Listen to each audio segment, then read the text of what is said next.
আমরা দেখতে পাচ্ছি একটা গোষ্ঠী আবারও সেই পুরনো দিনে ফেরত যেতে যাচ্ছে।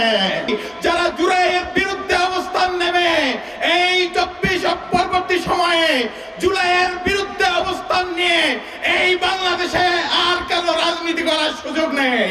আমরা ছাত্র জনতা যারা জুলাই অভ্যুত্থানকে ব্যর্থ করার জন্য কাজ করছে, যারা ন্যায়ের জন্য কাজ করছে, যারা এই গণভোটে হ্যাঁ চায় না, আমরা ছাত্র জনতা অবশ্যই এটা শক্ত হাতে প্রতিহত করব। আমি সত্যকে সত্য বলতে পারি, আমি প্রশ্ন করতে পারি, আমি ক্ষমতাকে প্রশ্ন করতে পারি, আমি ক্ষমতার অনিয়মগুলোকে তুলে ধরতে পারি, আমি একই সাথে ক্ষমতার যেগুলো ভালো দিক আছে সেগুলো তুলে ধরবো।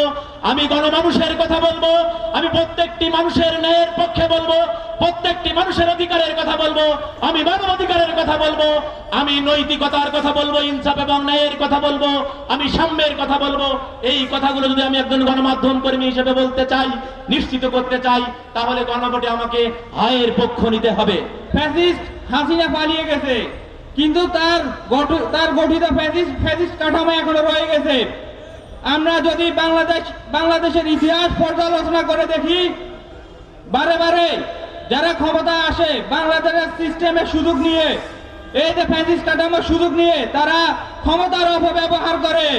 রাজনৈতিক সংস্কৃতিকে আমরা দূরে সরিয়ে রেখে আমরা এমন প্রতিযোগিতায় নামবো যে প্রতিযোগিতায় প্রত্যেকটি রাজনৈতিক দল তাদের নির্বাচনী ইস্তেহার সামনে নিবে, যাদেরকে আপনারা ভালো মনে করবেন, যাদের অতীতকে আপনারা দেখবেন, যাদের কলুষিত নয়, যারা দুর্নীতির সাথে জড়িত নয়, যারা নারী অপহরণকারী নয়, নারীদের হেনস্থা করে নাই, যারা চাঁদাবাজি করে নাই, এমন প্রার্থীকে বেছে নিবে বলে আমরা বিশ্বাস করি।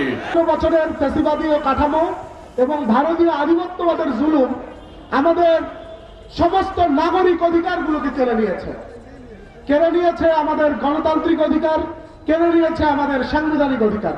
যে অধিকারগুলো হারানোর ফলে আমাদের ভাইরা দিনে দুপুরে পুলিশের গুলিতে শাহাদত বরণ করেছে। যেই দেশে কোনো চাঁদাবাজি থাকবে না, যেই দেশে কোনো ধর্ষণ থাকবে না, যেই দেশে কোনো রাহাজানি হবে না, যেই দেশে আমার মা বোনেরা নিরাপদে থাকবে। কিন্তু সম্মানিত উপস্থিতি, আমরা খুব দুঃখজনক ভাবে বিষয়টা উল্লেখ করছি যে আজকে আমরা 2026 সালে এসেও দেখছি সেই ফ্যাসিবাদের সময় যেভাবে আমার মা বোনদের উপরে আঙুল তোলা হতো, আমার মা বোনদের উপর নির্যাতন করা হতো, যেভাবে ধর্ষণের যে রীতি ছিল সেটা এখনো বলবৎ আছে। তাহলে আমাদের 24-এ যে ভাইরা জীবন দিলেন, সেই ভাইদের জীবনের বিনিময়ে আমরা কোন বাংলাদেশ পেতে যাচ্ছি?